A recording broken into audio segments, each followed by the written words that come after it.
Hi, I'm Madame Pamita, and this is Madame Pamita's Parlor of Wonders. You can find me online at parlorofwonders.com.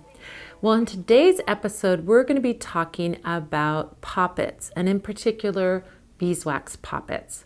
If you've watched my other video about working with poppets, I taught you how to make a poppet using American mandrake root, and that's one kind of poppet work.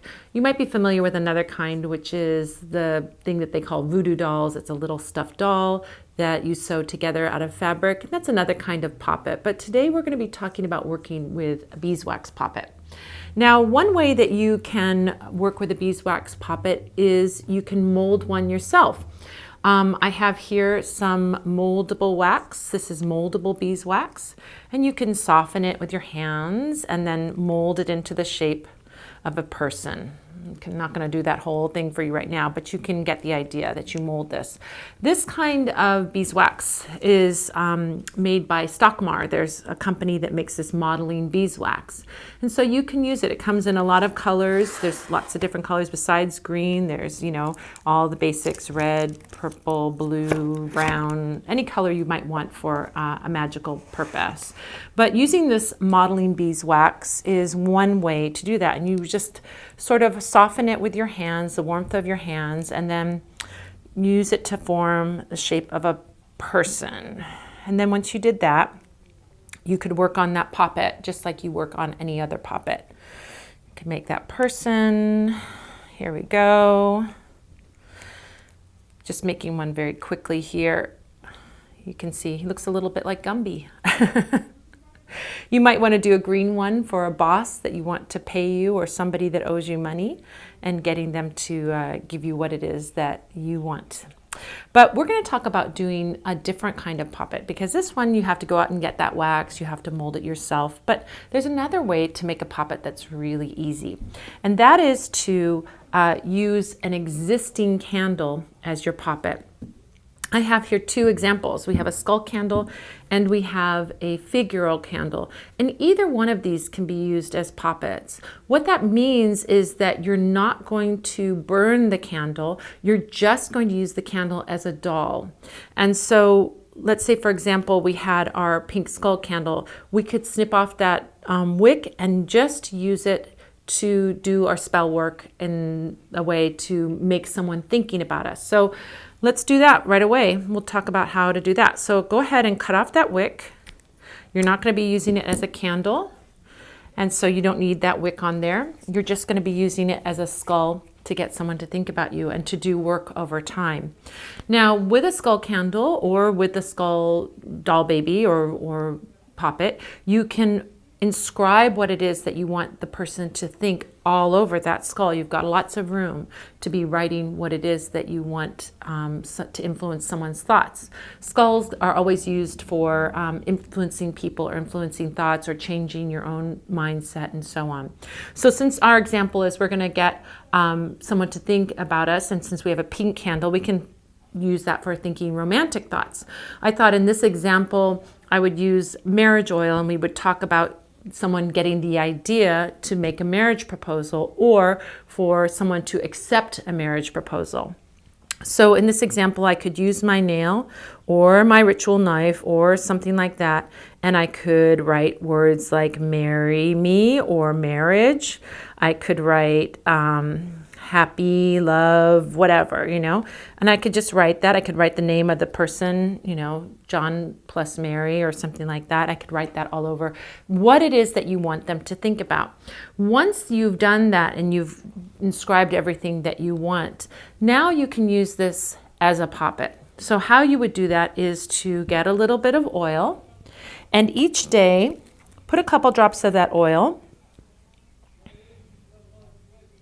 Well, on the first day, I should say, on the first day before you get started, you want to baptize that candle, that poppet, to be who it is that you want it to be. So let's say I was John and I wanted Mary to accept my marriage proposal.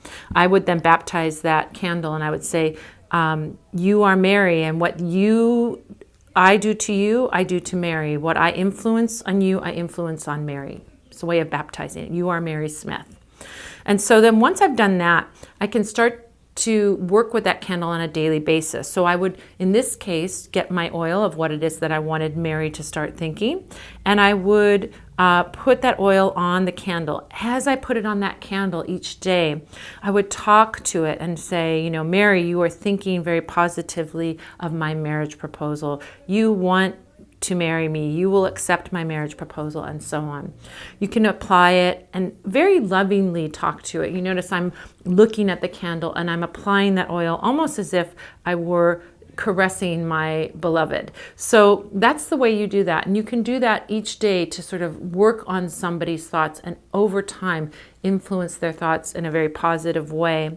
Then when you are finished working, let's say you worked successfully and you asked Mary to accept your proposal and she did, then you can put that away and save it for later. I never recommend getting rid of a poppet.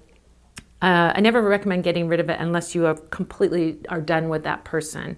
But you can always bring it out again and work with it later now that you've had the good work already happen. So that's the way to work with a skull candle as a poppet. Now we're going to talk about working with a figural candle as a poppet. So the same thing, you would use this as a doll. You're not going to use it as a candle. So you would go ahead and just snip off that wick. It's interesting to note, as a beeswax candle, beeswax candles get this little sort of haze on them, this film on them. It's from the sweetness of the honey in the candle and the wax. So that just goes away as soon as you put, actually you can put an oil on it and it goes away, rub it, or heat it up with a hairdryer and it will go away. But I like it. It makes me know that this is a really good quality candle with good beeswax. So in this case, you would use the doll as you would, and almost similar to the skull candle. You would inscribe the name of the person. So here we have a guy. So we're going to call him John, and we're going to put his name on the base of the candle. And then again, we would baptize him, just like we baptize any poppet. You are John. What I do to you, I do to John. As I command you, I command John. You will obey and be influenced by me. I mean, you can say whatever it is that you want. This is coercive magic. So you are working on someone in a way that is coercive. So you can describe what it is that you want him to do even in that beginning baptism stage. Then again, on a daily basis, I would put some drops of oil on my hand and lovingly apply that to the candle. You can talk to the candle. I look, when I do poppet work, I look at the candle's face. I talk to it as if I'm talking to the person. You caress it, you touch it as if you are talking to the person. If you were doing, let's say, a candle to influence a boss or influence somebody that you weren't having a romantic relationship with, you would still touch it, but it's a different sort of energy around it. I wouldn't, for one, I probably wouldn't use the nude figural candle for somebody that I wasn't having a romantic relationship with. You could, of course, but I most likely would use a skull candle for somebody that wasn't romantic. So once you do that, you work on a daily basis, touching it, talking to it, influencing it, influencing through sympathetic magic what it is that you want John to be thinking and doing, and so on. Another thing that you can do too, which is great with beeswax candles, is that you can take little pieces of melted beeswax. I talk about in my other video on what to do with candle wax after you're finished, how to make little talismans with your completed beeswax. You can use those pieces of candle wax that are left over from your candle spells and apply them to this. You could put a little heart, for example, or something else to sort of indicate what it is that you want to influence the person with. So that's the way to create a beeswax poppet. Super simple, working with a candle, or more complex, making one with moldable beeswax. So thank you so much for watching. I am Madame Pamita, and this is Madame Pamita's Parlor of Wonders. You can find me online at parlorofwonders.com.